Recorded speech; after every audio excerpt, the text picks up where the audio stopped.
Welcome to Front Office Pros. The 2023 NFL Draft Round 1 is over, and Joe and I have some reactions of what took place last night. Joe, let's get right to it. Hike! What is your first big reaction to night one? Yeah, see, my first, big reaction is the fact that Jalen Carter didn't go in the top 6 as we thought. I really thought with him still on the board for a number 5 pick with the Seahawks, I really thought that's where the Seahawks would go.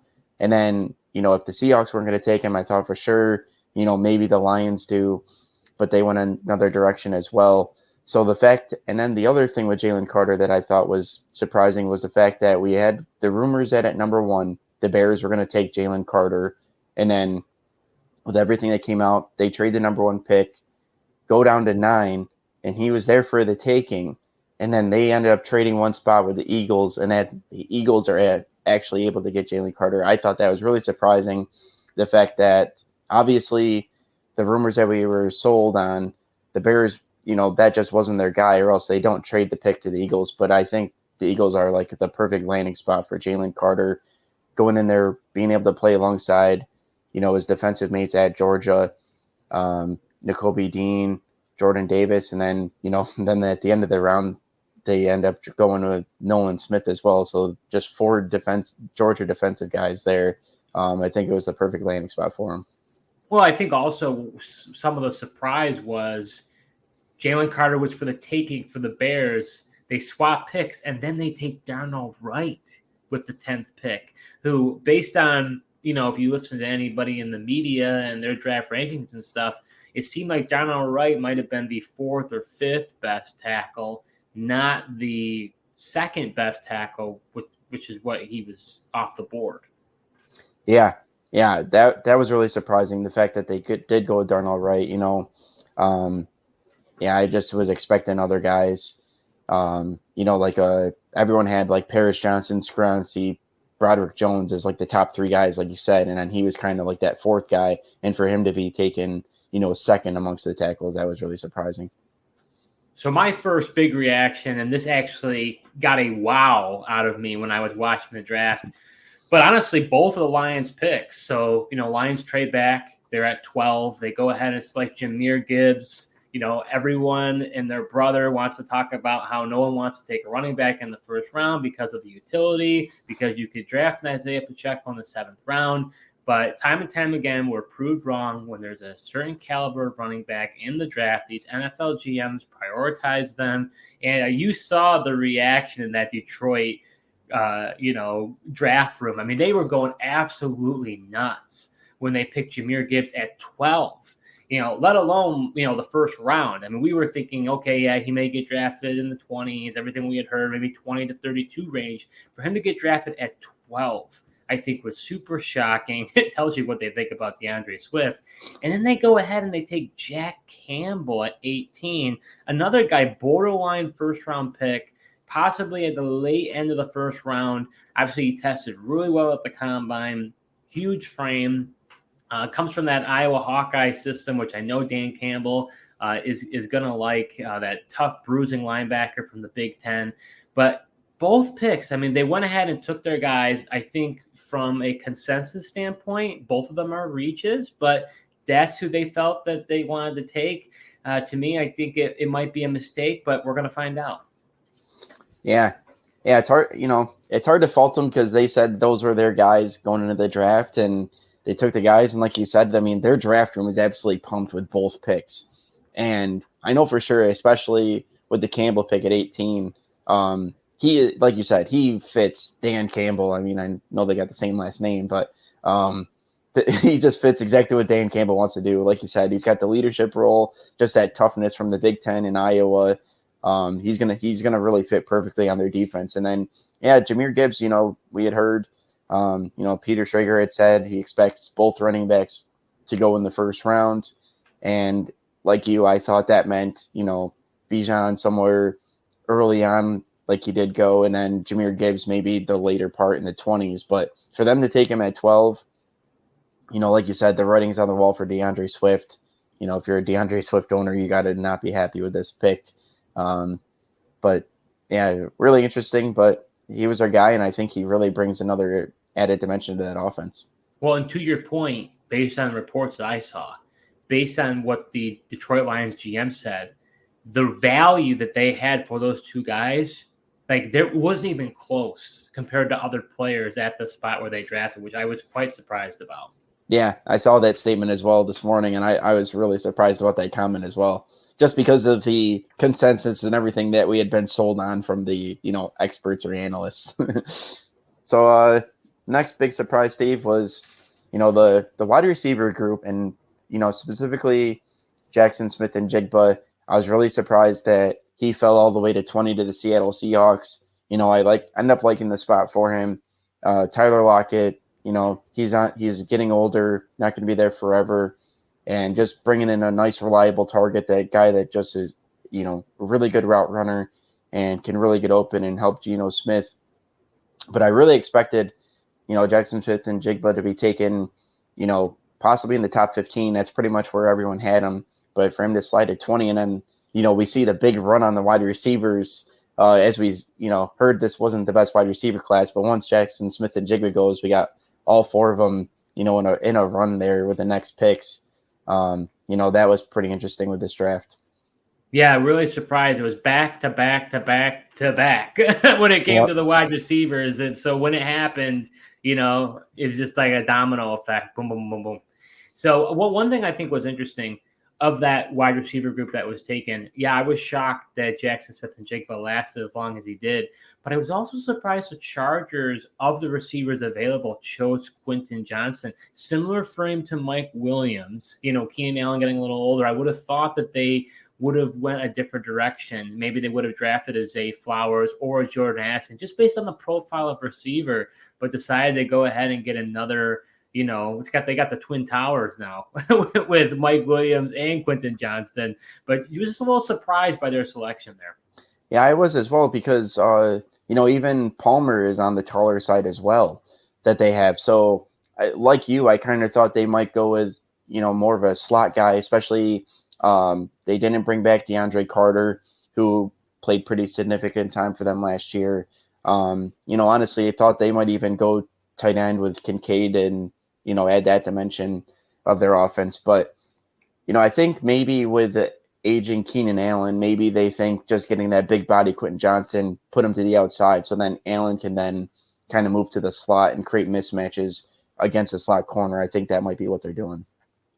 So my second big reaction was when it came to the tight end group. Everything that we were hearing, and for the record, everything we heard for the most part was not accurate. This was definitely an unpredictable draft.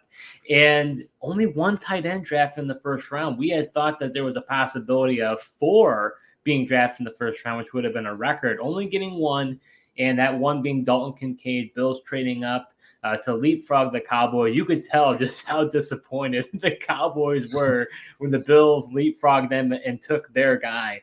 But I thought Kincaid and Mayer were both worthy of a first-round pick. Those other guys, I could see why maybe teams decided to pass on them and decided to take them in the second round. But especially in that late end of the first round, I thought the Cowboys could have taken Michael Mayer. I thought the Bengals could have taken Michael Mayer. And in the end, everybody in that back end of the first round decided to pass on Mayer. So only one tight end taken. So that was quite shocking. Yeah, I was pretty surprised, because I thought for sure that Cowboys were going Mayer right after the Bills go Kincaid. And like you mentioned, I mean, just seeing how demoralized that war room was after the Bills jump them and get Kincaid, but I thought, consolation prize, you get Michael Mayer. And to me, that just goes to show you the Cowboys aren't looking to potentially run the ball as much as, their head coach is saying in McCarthy. That's what we heard. He wants to run the ball more. If that was the case, like, Michael Mayer is the all-purpose tight end who's a good blocker, also, can help you in the passing game, just not as much of a playmaker as Dalton Kincaid is. So, I thought for sure that would have been the landing spot, but really surprised they go with Mozzie Smith instead. Just goes to show what you and I were talking about, how the NFL does change and how Dalton Kincaid was the new era tight end, and you had the Michael Mayer who kind of fit more of the old school tight end. And it just goes to show teams were prioritizing that new era tight end, and they're out with the old and then with the new. Yeah, Steve, that is interesting. I think that's why we also didn't see Darnell Washington sneak his way into the first round like some people thought that he might, because he's kind of that bigger body, kind of more of the old school guy. Because at Georgia, Bowers was more of the new school tight end, and then Darnell Washington more of the inline blocking tight end. But my last surprise for the draft last night, Steve, is, the cornerback position. The fact that, Christian Gonzalez, got him sliding. Joey Porter Jr. doesn't even go in the first round. You had Emmanuel Forbes being taken earlier than I had seen. And then, Devin Witherspoon going 5 to the Seahawks was really surprising to me. I thought that maybe the soonest he would go was possibly, 9 to a team like the Bears. But for him to go in the top 5 was really surprising. And then just seeing, like I said, the slide of Gonzalez and Porter still being on the board here for the second round. Especially when it came to the Seahawks, who were taking Witherspoon at 5, which I thought was pretty high.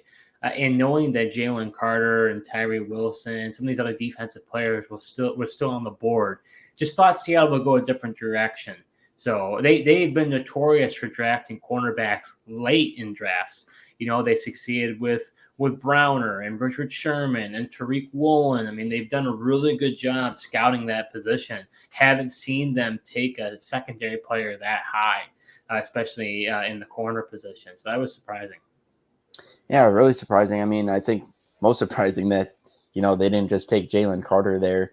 But hard to fault him for taking Witherspoon. He was really the best cornerback in this class, and he's just a feisty guy and comes up in run support as well. I think he really fits well for what the Seahawks want to do. And he's that bigger, taller corner that has been notorious for, what the Seahawks like to bring in. So my final big reaction was Will Levis sliding all the way out of the first round. He was a very controversial prospect. You had some draft analysts rave about Will Levis. Others, they were concerned about his previous season with the injuries, with the turnovers, how many interceptions he's thrown. So I thought he would get drafted in the first round. I did not expect him to slide all the way out. We'd even talked about possibly even Hendon Hooker being drafted in the first round. Only ended up being the 3, 1, 2, and then 4 with Young, Stroud, and Anthony Richardson. So I don't think Levis will have to wait very long. A rumor is that there were multiple teams, having conversations. The Saints had multiple possible trades that they could have went with, but decided to take Brian Brzee instead of trading the pick. And the same goes for the Eagles and the Chiefs. So near that back end of the first round, there were teams trying to get in to try to draft Will Levis. So I think it's unfortunate for him if there was a 32nd pick with the Miami Dolphins. Maybe he ends up getting in the first round, and is not waiting in the green room for the entire draft and not getting drafted. But I thought that was surprising, but I do think he'll get drafted pretty quick, Joe. Yeah, that wouldn't surprise me. I agree. I think he does get taken pretty quick. But like you, I just, unfortunately for him, it was just kind of the way the board fell. The fact that, Texans take Stroud at 2, and then the Colts, they were the main team that was really linked to Levis the whole time. They decided to go Anthony Richardson. So that kind of just really screwed things up for him in the first round. But I'm surprised some of those later teams didn't end up trading their pick to allow a team to come in and get Will Levis, because, some of these guys, I feel like they, depending on how far back into the second round you'd have to trade, I guess some of those guys might have still been on the board for those teams. But there's no way the Chiefs could do that. No way the Chiefs could trade out and ruin that whole Super Bowl trophy presentation and everything like that. So you knew for sure they were going to be taking somebody. Oh, absolutely. So before we close out the show, Joe, which players are you eyeing on day 2 who are the best available? Yeah, I mean, obviously, you got Will Levis at quarterback. I was also surprised, like you mentioned too, the fact that Hendon Hooker, a team didn't sneak in to get him either. So, I think he's a really intriguing guy here in the second round. And, I'm really expecting, I think right over this next pick at 32 with the Steelers, they just take Joey Porter Jr. and he finally comes off the board. He was a guy that I thought they would take in the first round, but then for him to still be there for the first pick in the second now, I think they would just be absolutely ecstatic. Yeah, a couple players that come to mind to me that I'm very interested to see where they come off the board in day two. So I already mentioned Michael Mayer. What's going to happen with the tight ends? You got Michael Mayer, you got Darnell Washington, you got Luke Musgrave, and you got Sam Laporta. So you got a ton of tight ends. I think they could fly off the board pretty quick. You already saw teams really like this running back class with getting Bijan and Jahmyr Gibbs. So what happens with, I believe, the next best running back was Zach Charbonnet. How soon does he get drafted in the second round? He wasn't going to be a first round pick, but how soon does he get drafted here in the second round? And then some other defensive players that come to mind. No Brian Branch taken. There was not a safety taken in the first round. So it should be really interesting to see how long we have to wait to see Brian Branch taken, as well as only one linebacker taken in Jack Campbell. So they've talked about Trenton Simpson, being selected there. Some other possible linebackers. It's not I don't think a clear front runner as to who the next linebacker is going to be. You've got that Drew Sanders, who is a converted edge rusher, who then was a linebacker with Arkansas. So it should be really interesting to see where these guys come off the board. Yeah, well, I mean, like you said, the running backs are going to be really interesting.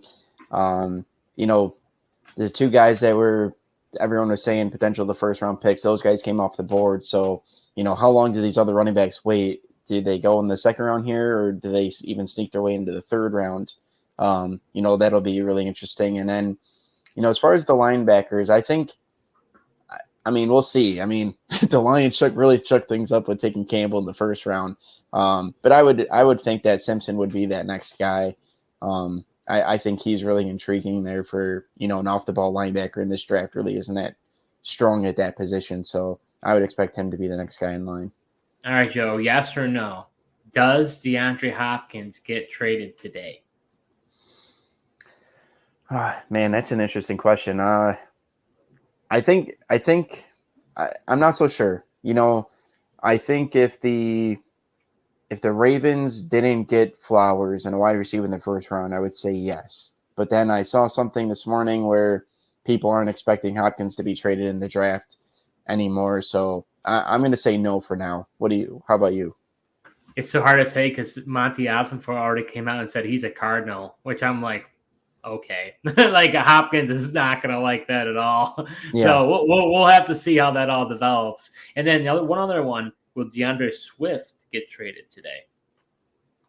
I do think Swift will get traded, but it could be after the draft. I don't expect it to be done today. But to go back on DeAndre Hopkins here, I would think it'd be interesting if the Bills would possibly make that trade today, because it seemed pretty clear that they potentially wanted a receiver. They end up getting Kincaid at tight end to be a playmaker, but do they also end up wanting to take that shot on a Hopkins and bring him on the outside so they can kind of not have to have Gabe Davis on the outside anymore? Well, or even bring in Stephon Diggs. It really could change up their whole offense, especially now with Kincaid as well. Well, I've been really surprised how vocal DeAndre Hopkins has been in his support of the Buffalo Bills. So unless he's just bold-faced lying, which I can't see why he has anything to gain to do that, seems like he has very strong interest in joining the Bills. Yeah, I'd say a lot of receivers would, just for the chance to play in that offense with Josh Allen. I think most guys will like it, and just coming from the situation that he's had with Arizona, they got to get him out of there. He definitely, I think, will be traded. The question is, will he be traded tonight? Who knows? But, I think the Bills would make a lot of sense if he does get traded tonight, because I just can't see many other teams, especially with the way the receivers were taken in the draft, that would take the gamble and trade with Hopkins tonight. But with that being said, what do you think for Swift? Is he getting dealt tonight, or? I think he might. I think he will get dealt. It's either after the draft or during. There's no way. I don't see them having Swift, Gibbs, and David Montgomery on the roster. It just doesn't make sense for them. Yeah, but so do you? Yes or no for I'll tonight? Say yes. I'll say yes. Oh, okay. I think they're motivated. I'll say yes. Interesting. Yeah, I'd be interested to know, like, if he does get traded tonight, who's that team that's going to want him and acquire him? We're going to find out. Maybe the Denver Broncos, Joe. I hope not, man. I mean, I've been hearing a lot of rumors that they could trade for Dalvin Cook, and I think I'd much rather prefer that. I think that'd be really interesting. So that was our reactions to round 1 of the 2023 NFL Draft. If you enjoyed this video, we are a new channel, so we would appreciate your support by liking this video. You can also subscribe to our YouTube channel. We are also on Spotify and Apple Podcasts, so you can follow us there as well. Thank you so much for watching, and until next time.